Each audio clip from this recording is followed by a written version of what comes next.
جب انسان پورا ٹوٹ جاتا ہے اور جب کوئی چاروں جانب اس کا مددگار نہیں ہوتا تو رب تو ہوتا ہے نا، وہ تو پھر اپنے اس بندے کی مدد کرتا ہے نا، پھر وہ تو توانائی دیتا ہے نا، وہ تنہا نہیں چھوڑتا، وہ تو آنسوؤں والوں کے آنسوؤں پہ بڑا کرم فرماتا ہے، وہ تو قسم پرسی میں آ جاتا ہے، اس کی رحمت بڑھ کے استقبال کر لیتی۔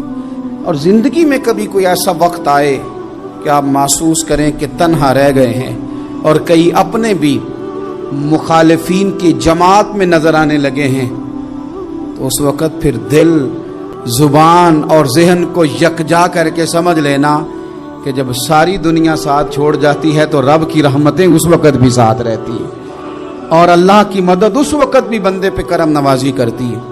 آزمائش آ جاتی ہے، بڑے بڑوں پہ آ جاتی ہے، لیکن بعض اوقات بڑی تکلیف ہوتی ہے جب اس بندے کو لوگ کٹہرے میں کھڑا کر دیں جس کا جرم ہی کوئی نہیں، اس شخص سے لوگ سوال جواب شروع کر دیں جس بیچارے کے خیال میں بھی وہ بات نہیں، پھر وہاں وضاحتیں دینا، نہ کردہ گناہوں کی وضاحتیں دینا، یہ بڑا بوجھ بنتا ہے، بڑی تکلیف ہوتی ہے، اور لوگ کرتے ہیں یہ کام۔ پھر اللہ تعالیٰ جب بندوبست فرمائے، صحیح بخاری میں حضرت جریج کا ذکر فرمایا، جریج نفل پڑھ رہے تھے، ماں نے آواز دی، وہ آ نہیں سکے، نماز میں تھے، ماں ناراض ہو گئی، اس نے ہاتھ اٹھا کے کہا اللہ یہ اتنی دیر تک مرے نہ جب تک کسی بری عورت کا منہ نہ دیکھ لے۔ کسی اور کی دعا کے لیے سند نہیں ہے کہ وہ تیرے حق میں ضرور قبول ہوگی، لیکن ماں باپ کی دعا کے لیے میرے نبی پاک نے سند بیان کی ہے۔ سید عالم صلی اللہ علیہ وسلم فرماتے ہیں جب بھی ماں باپ اولاد کے لیے ہاتھ اٹھاتے ہیں رب ضرور قبولیت کا شرف عطا کرتا ہے۔ تو جہاں سند موجود ہے نا، کچھ افتتاح ابا جی سے بھی کرا لینے چاہیے، کچھ کام شروع کرنے سے پہلے صرف اماں سے ہی دعا کرا لینی چاہیے، یہ والا افتتاح بھی بڑے کام کا ہے کیونکہ یہاں سند بیان کر دیا میرے نبی کریم۔ تو جناب جریج کی ماں ناراض ہو گئی، کہنے لگی اللہ اس نے میری بات نہیں سنی، اب تھے تو وہ نیک، لیکن رب کریم کی حکمت کا تقاضا ہے، ماں کی دعا کو بھی قبول کرنا تھا، اللہ نے آزمائش میں مبتلا کر دیا۔ والدہ تو چلی گئیں، وہ ایک خیمے میں، ایک کٹیا میں، ایک جھونپڑی میں عبادت کرتے تھے، اللہ کو یاد کرتے تھے، رب رب کرتے تھے، اور لوگ ان کی بڑی تعریف بھی کرتے تھے، لوگ ان کے ارادت مند بھی تھے، عقیدت مند بھی تھے، اہل محبت بھی تھے۔ ایک عورت آ گئی، بس وہ اللہ کی حکمت پوری ہونی تھی، اس نے آ کے پہلے تو انہیں اپنی طرف مائل کرنا چاہا، جب نہ مائل ہوئے تو الزام لگا دیا۔ یہ ہمارے دور کا تقاضا ہے، لوگ پہلے آپ کو اپنے حق میں قائل کرتے ہیں، اپنی فرما برداری میں لانا چاہتے ہیں، اگر آپ نہیں آتے تو پھر وہ آپ کو مجرم قرار دے دیتے ہیں، یا میرے ساتھ چل ورنہ پھر میں تیرے خلاف پراپوگنڈا کروں گا۔ دو ہی باتیں، پہلے اس نے قائل کیا، جب جناب جنید قائل نہ ہوئے تو اس نے قریب ایک چرواہا تھا، اس چرواہے کے ساتھ جا کے منہ کالا کیا، مقررہ وقت پہ بچہ پیدا ہو گیا۔ لوگوں نے کہا کس کا ہے؟ کہنے لگی اس خانقاہ میں، اس حجرے میں عبادت کرنے والے کا ہے۔ اگر کسی دیندار پر ذرا سا بھی الزام لگ جائے تو آپ یقین کریں کہ بڑے بڑے خوفناک لوگ بھی نیک ہو جاتے ہیں، جن کا اپنا سارا ماضی کالا سیاہ ہو وہ بھی اجالوں کے راہبر بن جاتے ہیں، جن کی اپنی زبانیں ساری زندگی آلودہ رہی ہوں وہ بھی بڑے بڑے اعلیٰ سچ بولنے لگتے ہیں۔ اعلیٰ کچے میرے مکان کی دیوار کیا گری، لوگوں نے تو میرے صحن میں رستے ہی بنا لیے۔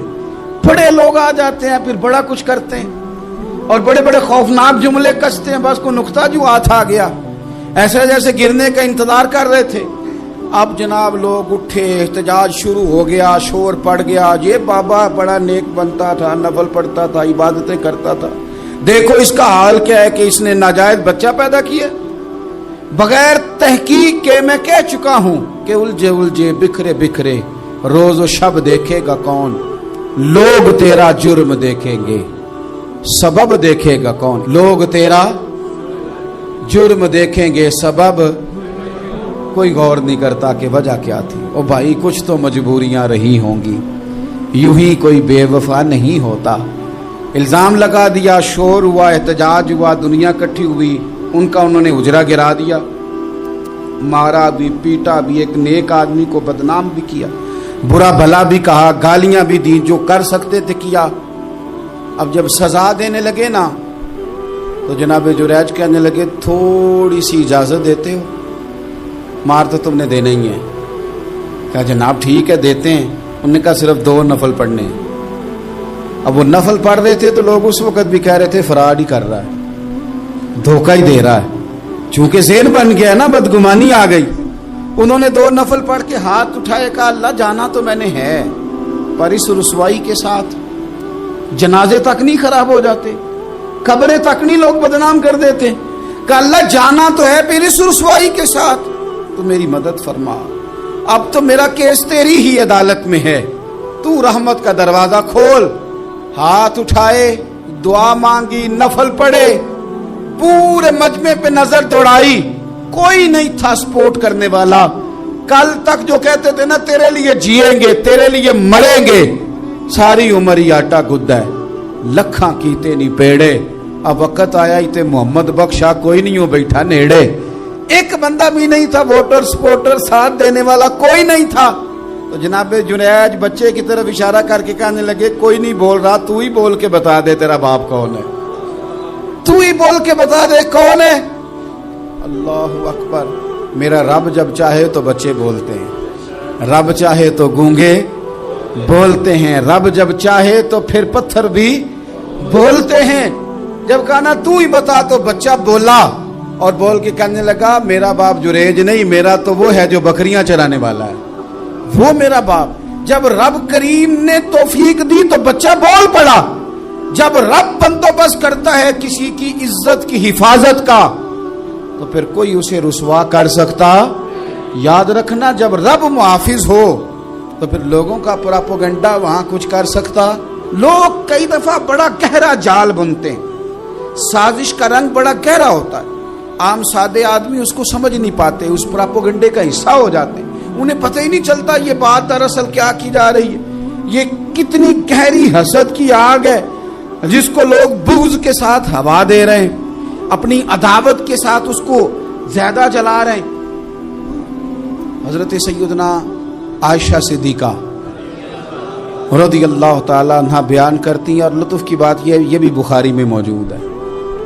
میں نے جناب جنید کا قصہ عرض کیا تو بخاری سے، یہ عرض کر رہا ہوں تو بخاری سے۔ یہ واقعہ میں حضور کی امت کے کسی ولی کا بیان کرتا تو لوگوں نے کہنا تھا ہماری سمجھ میں نہیں آتا۔ بعض لوگوں کا خیال ہے کہ داتا صاحب کی کرامت بھی نبی پاک کی بیان کریں۔ او خدا کے بندوں کو خیال کرو، داتا صاحب تو کئی 100 سال بعد آئے ہیں، وہاں اگر کوئی کرامت ہوگی تو حضور بیان کریں گے۔ اگر نبی کریم نے پچھلے بنی اسرائیل کے ولیوں کی کرامتیں بیان کر کے تمہیں بتائی ہیں تو اس کا معنی یہ ہے کہ اگر وہاں اللہ یہ شان عطا کر سکتا ہے تو تم تو امتوں کی سردار امت ہو، ان پر تو نیرا فضل ہے، تم پر تو رب کا فضل کبیر ہے۔ تو بس لوگ سمجھنے کو تیار نہیں، پچھلوں کی مان لیتے ہیں۔ جناب آصف بن برخیہ کی کرامت جو سورہ نمل میں آئی وہ تو مانیں گے، پر غوث پاک کی کرامت یہ پتہ نہیں عجیب فلسفہ ہے، اور کس طرح کا فلسفہ ہے یہ سمجھ سے بالاتار ہے کہ بنی اسرائیل کا کوئی ولی ہو تو اس کی کرامت ہو سکتی ہے اور نبی پاک کی امت کا ہو تو اس کی ہو ہی نہیں سکتی۔ کیا معنی ہے اس بات کا؟ اور لوگ ہیں کہ داد و تحسین دے رہے ہیں، واہ واہ کر رہے ہیں۔ اللہ تعالیٰ سمجھنے کی توفیق عطا فرمائے۔ حضرت عائشہ صدیقہ رضی اللہ تعالیٰ عنہ فرماتی ہیں ایک عورت تھی اور اسے نبی پاک صلی اللہ تعالیٰ علیہ وسلم نے وہ کلمہ پڑھ کے مسلمان ہوئی، مدینہ طیبہ آ گئی تو حضور نے مسجد نبوی شریف میں اس کے لیے مکان، ایک سادہ سا کمرہ ساتھ مسجد کے بنوا دیا، وہیں رہنے لگی۔ اکثر وہ سیدہ طیبہ کے پاس آتی تو حضرت عائشہ صدیقہ رضی اللہ تعالیٰ عنہ فرماتی ہیں وہ بڑی باتیں سناتی اور آخر میں کہتی وہ ہار والا دن بھی بڑا عجیب دن تھا اور میرے رب کی قدرتوں کا دن تھا، وہ بھی بڑا عجیب دن تھا۔ سیدہ عائشہ صدیقہ رضی اللہ تعالیٰ عنہ ایک دن فرمانے لگی کہ تو ہار والے دن کا بڑا ذکر کرتی ہے، وہ کیا دن تھا؟ تو خاتون کہنے لگی اماں جی وہ دن تھا جب میرے رب پر بھروسہ اور مضبوط ہو گیا، جس دن میرا اپنے رب پر توکل اور بڑھا، میرے ایمان میں یقین میں اور پختگی آئی۔ کہنے لگی میں ایک گھر کی کنیز تھی، نوکرانی تھی، اس گھر میں ایک بچی تھی جس کے پاس سونے چاندی ہیرے جواہرات کا ہار تھا۔ اس زمانے میں چمڑے کے اوپر لوگ ہیرے جواہرات لگاتے تھے، کئی دفعہ سرخ رنگ کے چمڑے پہ لگائے جاتے تھے، وہ بچی پہنتی تھی، تو کہتی ہوں بچی کے اس نے اتار کے رکھا یا اس سے گرا وہ ہار تو چیل اسے اٹھا کے لے گئی گوشت سمجھ کے، اور میرے سامنے اٹھا کے لے گئی۔ گھر والوں نے مجھ سے پوچھا، یہ بخاری میں موجود ہے، گھر والوں نے پوچھا مجھ سے کہ وہ ہار کہاں ہے، تو میں نے کہا چیل اٹھا کے لے گئی۔ گھر میں کچھ چوری ہو جائے تو سب سے پہلا الزام کس پہ لگتا ہے؟ ملازمین پہ۔ کہتے انہوں نے مجھے بڑا مارا، بڑی تکلیف تھی، حتیٰ کہ میری شرمگاہ تک کی تلاشی، میری عزت اتنی خراب کی میں بتا نہیں سکتی۔ میں نے اپنی زندگی میں ایک واقعہ دیکھا، ایک امیر گھر میں چوری ہو گئی، ملازم کو اتنا مارا کہ وہ چارپائی پہ پڑ گیا، پولیس والوں سے اتنی مار پروائی گئی کہ وہ بیچارہ چارپائی پہ پڑ گیا، اور پھر وہ اتنا بیمار ہوا اور کچھ دنوں کے بعد پتہ چل گیا کہ چور تو اپنا بیٹا ہے ان کا۔ پھر اس کا انتقال ہو گیا۔ اب وہ سیٹھ صاحب اور گھر والے آ کے مرنے والے کے کان میں معافیاں مانگ رہے ہیں، کان میں۔ تو میں نے ان سے پھر کہا تھا کہ یہ تو اب چلا گیا ہے، تمہارا زور چلتا تھا نا، تو تم نے قانون خریدا اور تم نے اسے جتنا ہو سکا تم نے اسے مار پڑوائی، تمہارے پاس جو عدالتیں تھی تم نے وہاں کاروائی کی، اب ایک عدالت قیامت کے دن لگے گی۔ یہ کمزور تھا نا، کچھ کر نہیں سکا۔ میرے نبی پاک صلی اللہ علیہ وسلم نے فرمایا، سن لو، اگر سینگ والی بکری نے بغیر سینگ والی بکری کو تکلیف دی ہوگی نا تو قیامت کے دن اسے بھی بدلہ دینا پڑے گا کہ تیرے پاس سینگ تھے اور تو نے اسے مارا تھا۔ وہ خاتون عرض کرتی ہے سیدہ عائشہ کی خدمت میں کہ مجھے بڑا مارا، مجھے تکلیف دی، میں کہہ رہی تھی کہ میرے سامنے چیل لے گئی ہے پر وہ نہیں مان رہے تھے، اماں جی انہوں نے مجھے بڑا مارا۔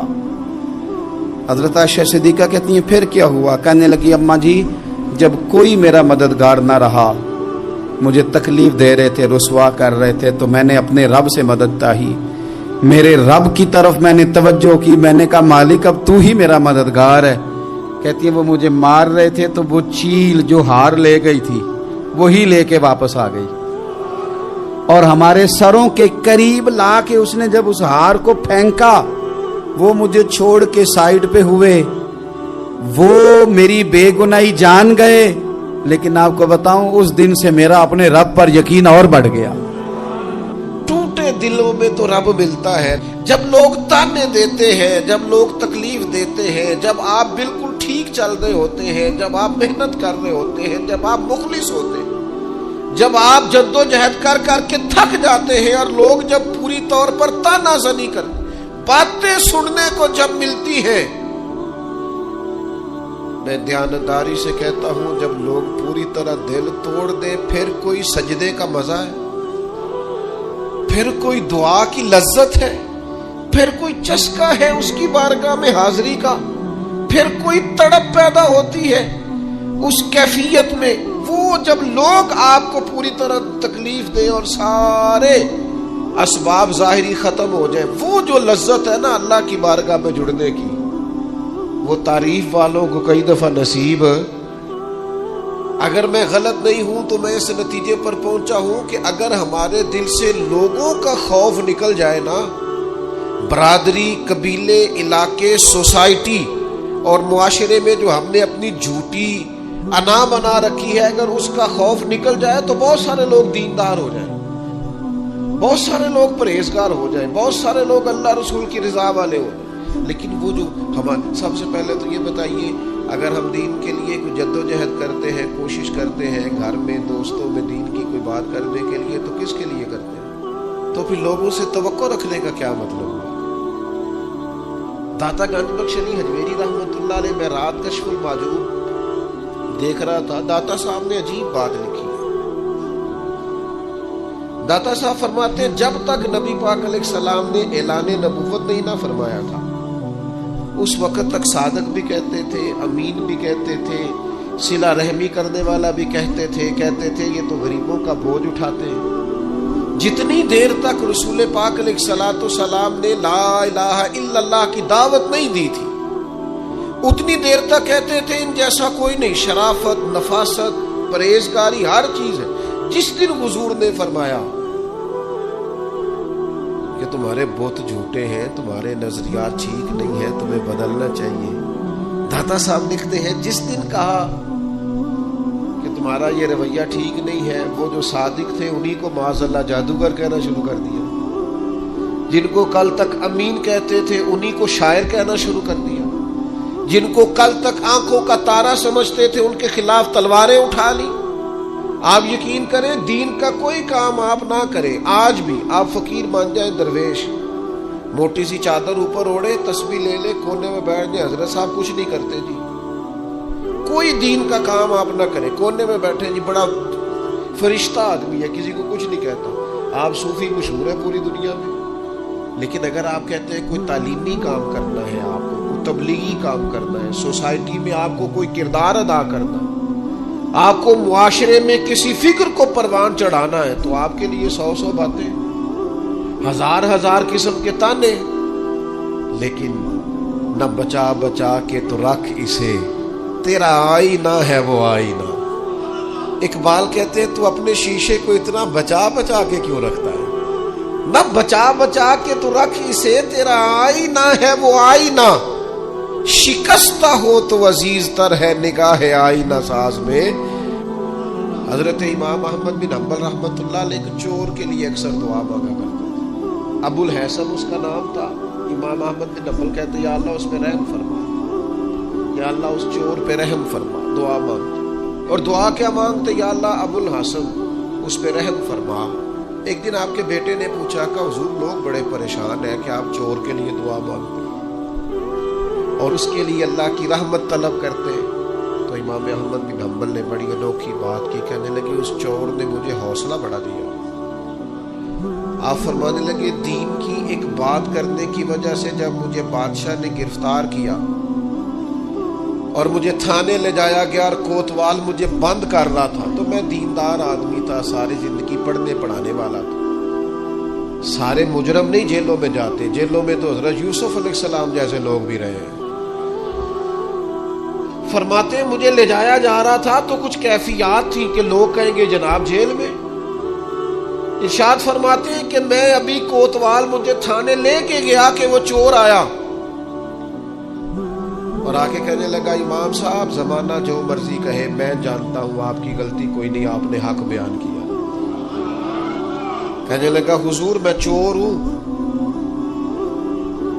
میرے وجود پر اب 1 انچ جگہ نہیں جہاں کوڑا نہ پڑا ہو، سارا وجود کوڑے کھا کھا کے زخمی ہے، ہر شہر کے ہر کوتوال کے پاس گویا ہر تھانے میں میرا نام لکھا ہے، چوری کے لیے مار کھاتا ہوں کبھی گھبرایا نہیں۔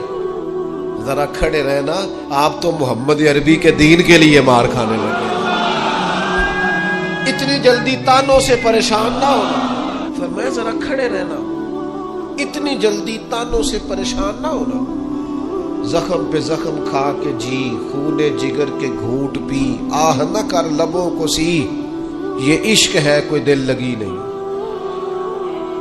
ذرا ٹھہرنا پھر اگر آپ اس کام کے لیے آئے۔ آپ فرماتے ہیں مجھے اس کی بات نے اتنا حوصلہ دیا کہ پھر مجھے کسی چیز نے پریشان ہی نہیں کیا۔ ایک شخص نے نا ایک بندے سے قرض مانگا، اس نے کہا مجھے قرضہ دو، وہ کہنے لگا کہ کتنا قرضہ؟ اس نے کہا 1000 دینار۔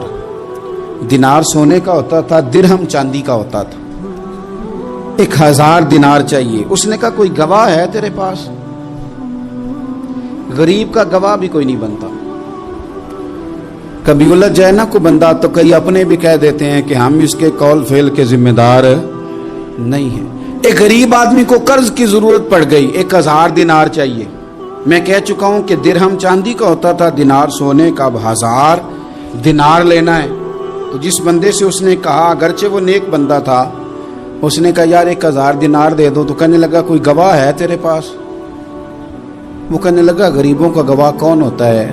ہاں ایک گواہ ہے۔ کہا کون؟ کا میرا رب، وہ تیرے اور میرے بیچ گواہ ہے۔ اس نے کہا کوئی کفیل، اگر تو پیسے نہ دے سکے تو وہ بعد میں دے دے، یا تجھے کچھ ہو جائے تو وہ دے دے۔ اس نے کہا کفیل بھی میرا اللہ ہی ہے، میرے پاس اگر ہے تو رب کریم کا نام ہے، اگر اعتماد کر سکتا ہے تو کر لے۔ بندہ نیک تھا، اس نے کہا رب کے نام پہ، رب کی کفالت پہ، اللہ کو گواہ بنا کے میں تیار ہوں تجھے 1000 دینے کو۔ اس نے 1000 دینار دے دیا، وقت واپسی کا طے ہو گیا، وہ چلا گیا پیسے لے کے۔ اس نے پوری محنت کی کہ میں نے وقت پہ پیسے لوٹانے، پوری محنت بھی کر لی، اللہ نے مدد بھی کر دی، پیسے بھی اس تاریخ کو اسے مل گئے۔ بعض لوگوں کا تو لوٹانے کا دل ہی نہیں نہ ہوتا۔ فرمایا حدیث پاک میں کہ تو لوٹانے کا ارادہ کر، رب تیری مدد بھی فرمائے گا۔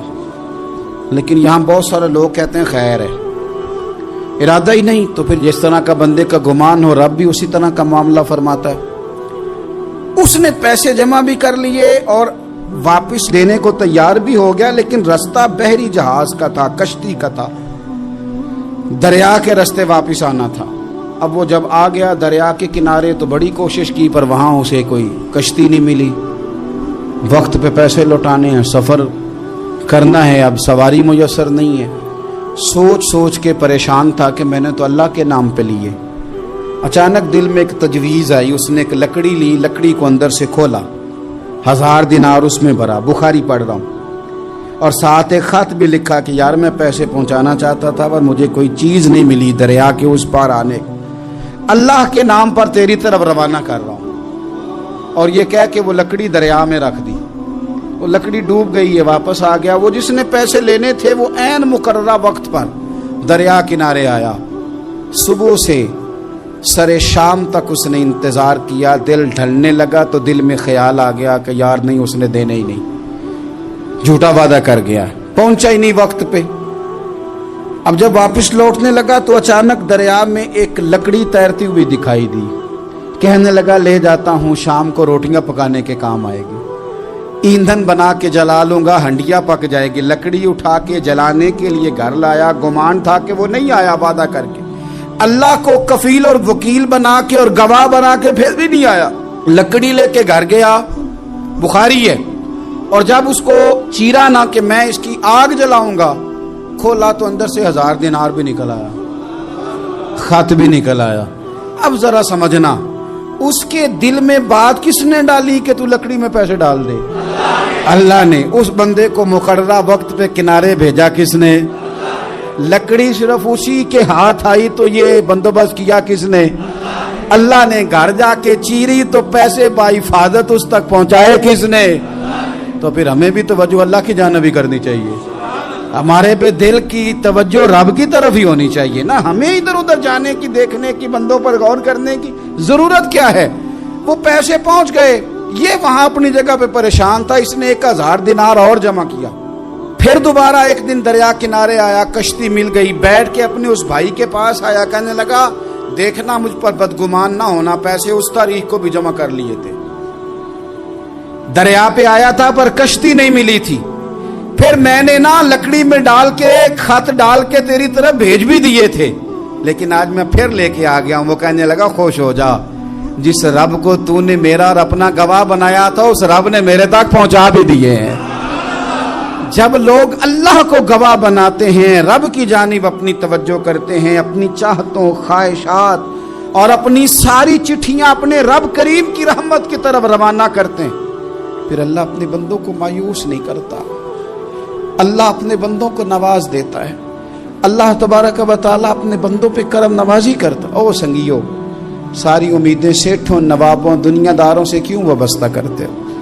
ساری توجہات کا مرکز کیوں ان لوگوں کو بناتے ہو جو تمہیں دنیا میں مضبوط نظر آتے ہیں؟ اپنی توجہات کا مرکز اپنے خدا کو بنائیے، اپنے مالک کی جانب اپنی ساری خواہشات کا رخ پھیر دیجئے، اپنی توجہات اپنے رب کی جانب کر لیجئے، وہ اپنے بندوں پہ بڑی کرم نوازی فرماتا ہے، وہ پریشانیوں میں کرم نوازیاں فرمانے والا ہے، وہ ساتھ دینے والا ہے، وہ اس کی رحمت قریب آ کے بندے کو سہارا دیتی ہے، وہ اپنے فضل سے اپنے بندوں کی ہر مشکل میں دستگیری فرماتا ہے۔